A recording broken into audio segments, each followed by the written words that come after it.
We begin tonight with a story that is developing. The Bank of Ghana has dismissed reports purporting that the ADB has been taken over by Unibank. The Business and Financial Times newspaper reported this morning that Unibank has secured 51% of ADB shares. We are going to hear from the governor in a moment, but MD of Unibank, Dr. Kwabena Dufo Jr., confirmed the takeover of ADB on the Joy Business report this morning. Listen. Yeah, I can confirm that the shareholders of Unibank and shareholders of Belstar have come to an arrangement where Belstar have pledged all the shares they have in ADB to Unibank, including the voting rights. So what does it mean? I mean, do you take over the controlling us in the day-to-day running of the bank, or you just sit as just a strategic investor? I think it's purely a business transaction. Everything is going to go on as normal. We're going to go about a normal business. ADB is going to go about a normal business. We'll see how things go. Well, earlier today, the governor of the central bank commissioned the Ecobank Ghana's head office in Accra, where he indicated that processes have not been approved yet. I should at this point respond to some of the news developing this morning, just to clarify that the Bank of Ghana has not given approval to the purported takeover or through the pledging of shares of the Agricultural Development Bank to Unibank. The financial sector must be positioned strong, well capitalized to provide the necessary support to aid the development of private sector-led initiatives. While the economy is growing, it is also becoming increasingly complex and getting more integrated with the global economy, opening up opportunities for banks, but also exposing banks to more risks. The current financial sector landscape, with 34 banks, of which many are small domestic-owned, weak banks with relatively low capital base and depth, which is inadequate to support significant levels of lending. These banks could be more vulnerable to minor swings in macroeconomic fundamentals. Such banks with a small capital base dilute the franchise value of banks and increase instability. The agenda for the financial system is to create domestic-owned but well-capitalized, solid financial institutions with healthy balance sheets. Well, the stock market has been reacting to this news as well. Managing Director of the Ghana Stock Exchange, in consultation with the Chairman of the Ghana Stock Exchange Council and in accordance with Section 7 of the GSE Automated Trading Rules, has suspended trading in the shares of ADB. That's effective today. Now, this is to allow, the GSE says, it to clarify news on the purported takeover of ADB. A statement released said the investing public will be duly informed of the outcome and resumption of trading in the shares of ADB. We are going to get some analysis from Betha Tubiga, who has been following this story. Let's say that this suspension is very necessary so that the Ghana Stock Exchange can actually investigate the reports that come out about the takeover of ADB by Unibank. It is something that has to be done. We need to get all the information and to be sure that the company has gone after the act, complied with every information required by both Bank of Ghana and the Securities and Exchange Commission. So that's the main reason why shares in ADB has been suspended on the stock market. It is the fourth largest bank now on the stock market, but it's not actually going to have a significant impact on other trading. So are going to wait and come and wait for the results that's going to come out from this investigation so that trading will be unsuspended, suspension will be taken off and trading. And that was Betha Tubiga of Gold Coast Fund Management giving us some analysis there. We'll move away from that story and, of course, talk about the commissioning of Ecobank's head office here in Accra. MD of the bank, Daniel Saki, has been exploring or speaking to us about the bank's future beyond the commissioning of its headquarters. He spoke to my colleague, George Yafe. I think the building reaffirms Ecobank's long-term commitment to the country and to our customers who have supported us from inception to today. The building confirms that we are here to stay. Okay? The building allows our customers to perform their transaction in a seamless manner. We have all the various departments of EcoBank under one roof, and the transaction that would have taken you hopping from one branch to the other, or one department to the other, having everybody under the same roof allows you as a customer to perform your transactions easily. Of course, not to mention the ambience. We believe that it's important that our customers should be able to transact in a comfortable environment, and that will enable them also improve their custom and the number of transactions they are routing through us. At the end of the day, let us not forget that the customer has a choice, and if we can find a way to ensure that the customer is able to exercise that choice in a smooth and a very transparent manner that allows him to get the services he's looking for without necessarily wasting time, then would have delivered value to the customer. I know you're very passionate about technology and how you're trying to use IT to also reach out to the doorstep and reach out to every customer. Going forward as well, so what's the plan? Branch opening, head office, you're done using IT to reach the millions of customers that you have out there? I think we have stated as part of our digitization journey that what we are looking for is to ensure that our customers will be able to transact anywhere they find themselves, be it their cars, their homes, their offices. Okay, and our investment in technology today has enabled us to provide a required platform. Going forward, we believe that a branch will be less of a touch point for customer service delivery and for other transactions other than the basic ones you see in the branches. We expect that our customers will take advantage of our investment in technology to be able to carry out their transactions without necessarily coming into the bank. That convenience, that advantage that we give to the client will enable them focus more on what they do on a day-to-day basis instead of spending time queuing in the branches. And today we at EcoBank can confirm that we have made the requisite investments not only in the building but also in the technology supporting our platforms to be able to deliver that convenience and accessibility to them. More importantly, at a price point that meets their need. We have talked about having 400,000 customers on our mobile app since its inception in October 2016. We would not have been able to do this using brick and mortar. However, the investment in technology has made this possible, and these customers who ordinarily will be transacting in our branches are now transacting out of the branches. The country is close to catching the Dutch disease if rigorous policies are not instituted to grow the agri sector. There's a warning coming from the World Bank after the launch of the third Ghana Economic Update. Bismarck Awusa has more.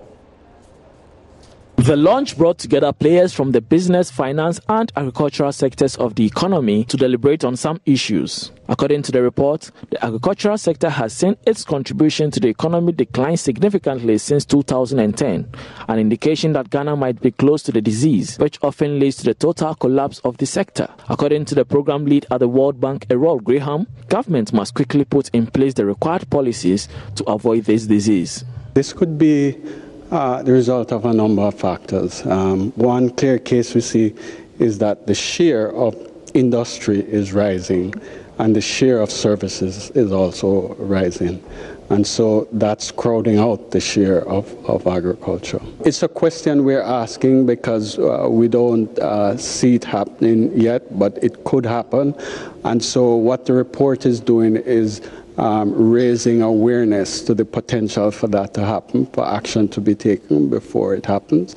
And one of the things which could be done, which the government is actually doing, is focusing more on the agricultural sector. Mr. Graham is also urging government to do more by way of value addition to the cocoa industry, which is a key subsector to the agricultural sector. The important thing in the cocoa sector is to, one, raise the level of productivity in the sector.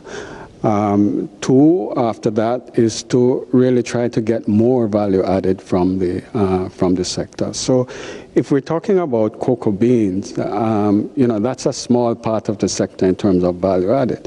Where the value added is really in terms of the final chocolate product and so on. And there may be yet unfound, product from cocoa that may be important for the pharmaceutical industry or for the food industry.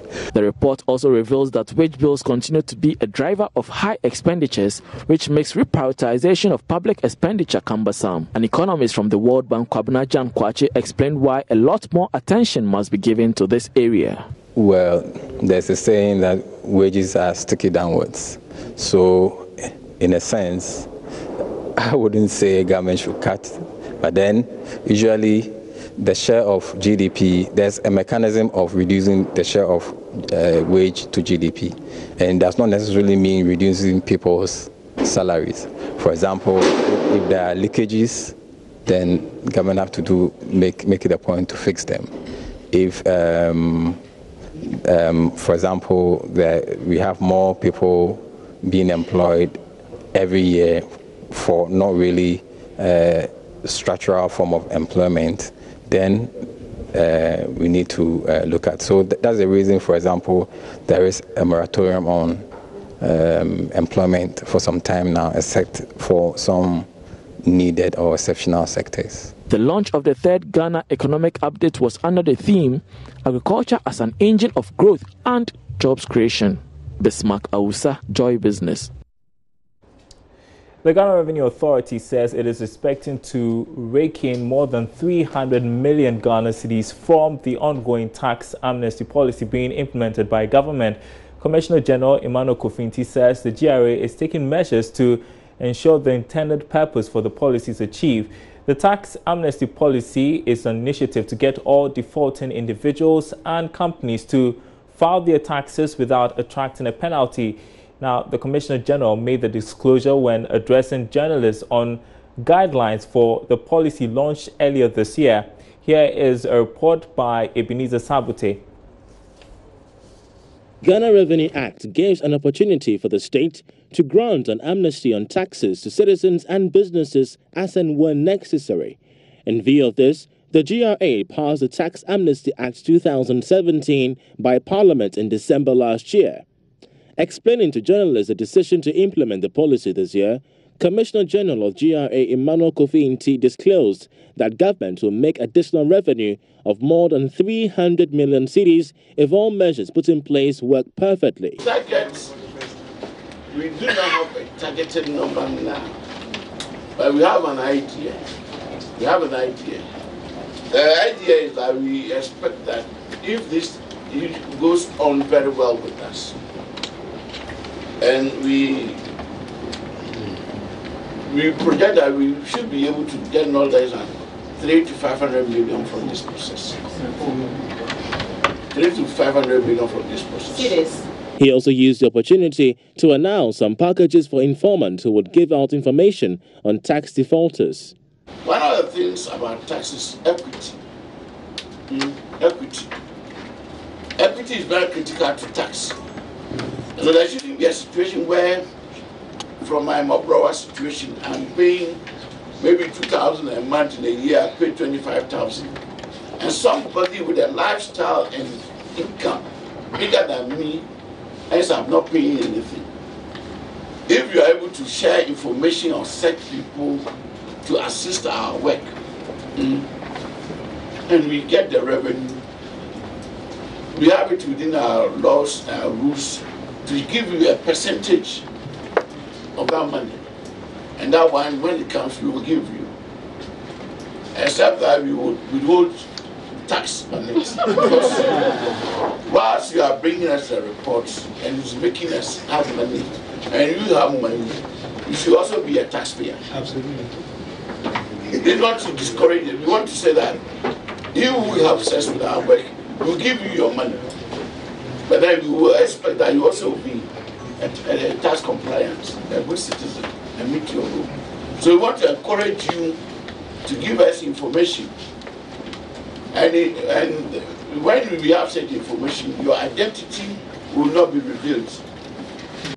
The GRA has set a target of 3.9 billion cedis by the end of this year, a target which the Commissioner believes will be exceeded by at least 1 billion cedis.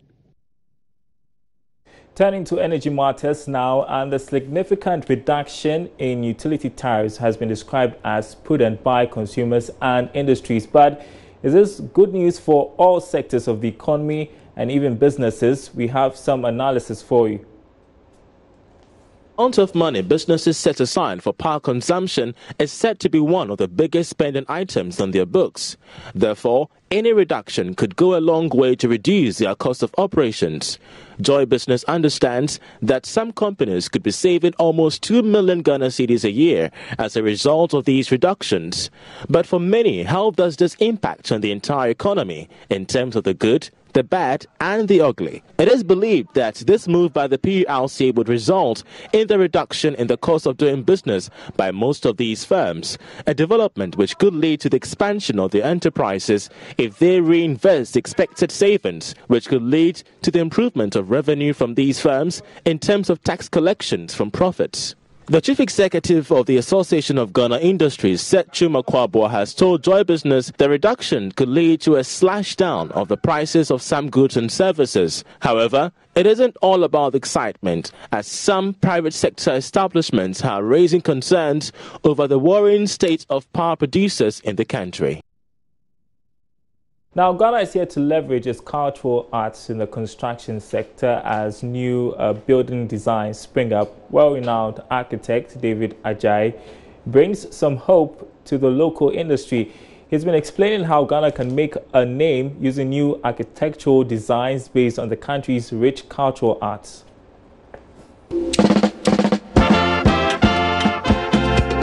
Ghana over the years has been boasting of its rich and unique cultural heritage. A distinct part of the Ghanaian culture is its traditional arts and crafts. Some of the country's traditional arts have been recognized as communication symbols which convey important messages. David Ajayi is the CEO of Ajayi Associates and designer of the Ghana National Cathedral, which is expected to address the missing link in the nation's architecture. It's also to provide a touch of a national purpose. The internationally acclaimed architect, who is known for his several outstanding projects across the world, believes Ghanaian architects can depend more on the nation's unique culture. I think that Ghanaian architecture is just at the beginnings of its modern reinterpretation. I think its history is very strong and very powerful, but we haven't actually found a modern Ghanaian language yet. So I think we're still struggling with what that could be. And I think that this is a great opportunity to try and work out what that can be, because histories of different regions, and to make it knowledge that we can share collectively. It's not just in one local person.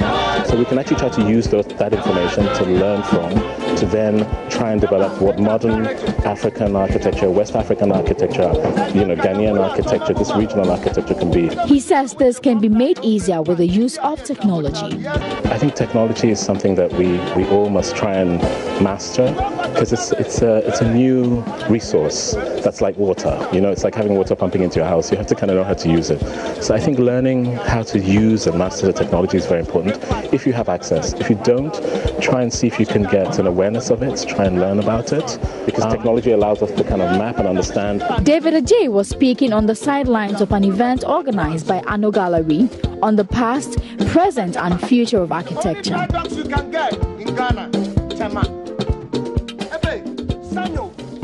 Well, still on the subject of arts, this month of March on the Joy Business Van, we begin a new series putting the spotlight on the business of art.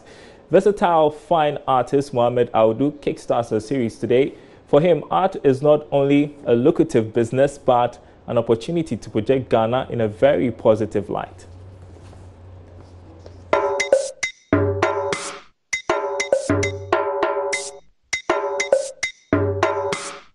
It's a few days to Ghana's Independence Day celebration, and somewhere at Jamestown in Accra, Mohamed Audu, a versatile fine artist, is busy at work. He's been contracted by beverage company Guinness Ghana to do one of the things he loves the most, street art. Today, he's telling Ghana's independence story from his perspective and what he wants to see of the country in future. This is what Mohamed, who works under the signature name Mo, does for a living. Mo was born and raised in the Zongo community of Nima.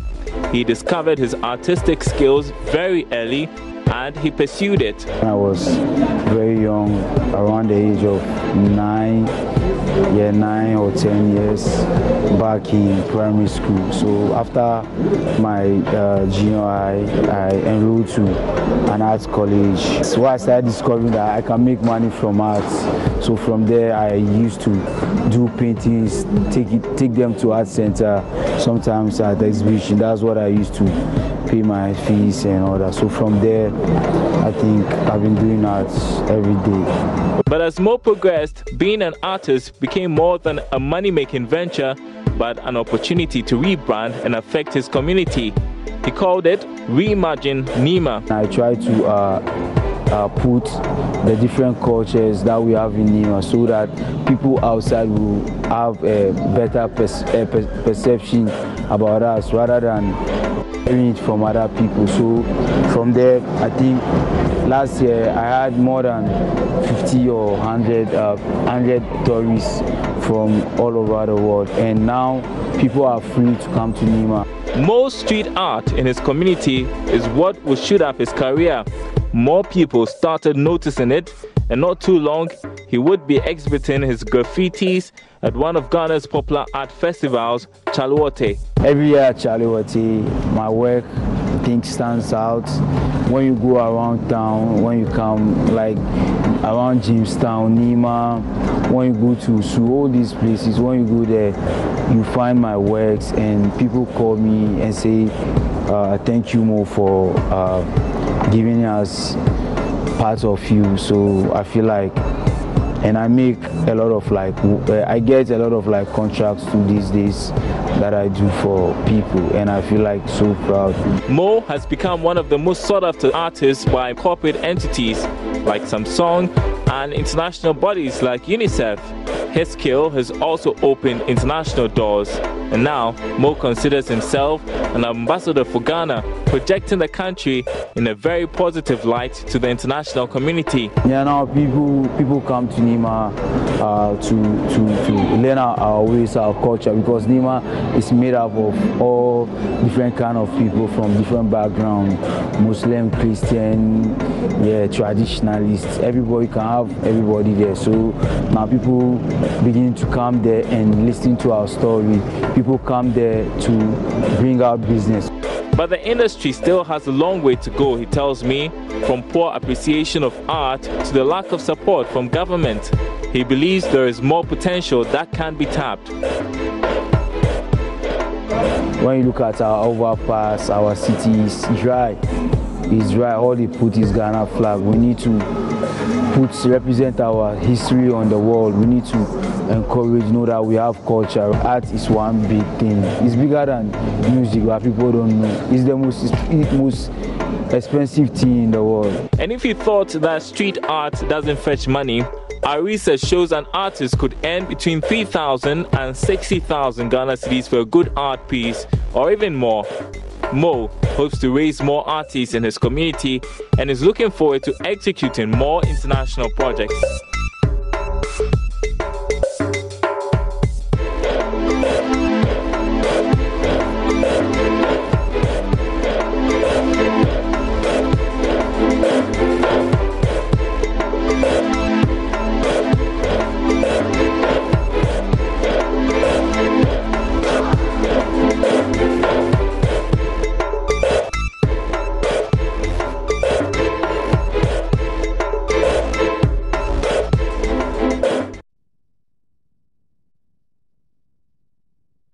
You're watching Business Live. We have some news just in about the purported takeover of ADB by Unibank. A press statement that is coming from ADB addressing the issues. Joining me in studio is my colleague Charles Ayate, who has been reading through the statement. Charles, essentially, what is the ADB saying? So the main message is very clear. The ADB has not been taken over by Unibank, and this is exactly what the press statement is all about. So what is happening? So it tends to be a misconception and a miscommunication, of course, especially from the media, in terms of the information that has been rolling out over the past few hours, and they're just saying that it's just a matter of the commitment of shares into the bank and not necessarily a takeover as been purported. So essentially, we emphasize on the point that the central bank governor has made that the processes have not been approved. But just before that, I just want to read just a paragraph of that. It says that the bank has received letters from Belstar Ghana, Belstar Capital Limited, EDC Limited, and Starmount Investment Limited, having pledged their various shares